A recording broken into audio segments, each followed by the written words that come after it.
ijsbanen zullen er net een soort wezen in Syrië en de oorlanden der vluchtelingen bij komen.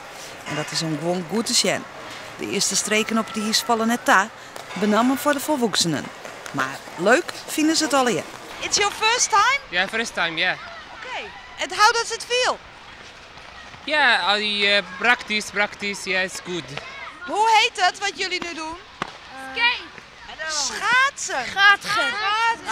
Ja, schaatsen. Hoe is dit nou? Leuk? Mooi. Mooi, is het mooi? Ja? Heel mooi. Okay.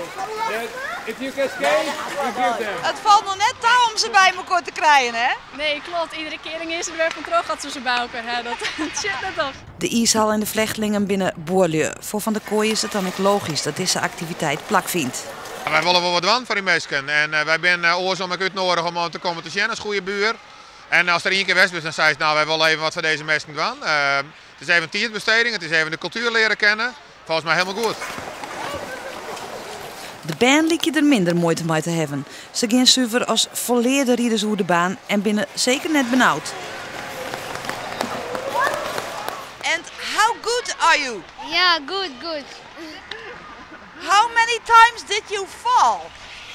How many times? You fell. How many times? 3 times. 3 times? Yeah. Yeah. Yeah. Is it hard? It's difficult. Yeah. It's always hard. Okay, try again. Okay. Do you like it? Yeah. Yeah. Yeah, I like. Yeah, I like. But it's difficult. Okay, hey ho, let's go. Okay. Of er een Syrisch record op de 400 meter bestiet is net duidelijk. Maar dat het er misschien komt? Ik ga eerst nog even mijn les, Jan. Ja. Hoe de weekend? Ik hoop het. Ja, live proberen.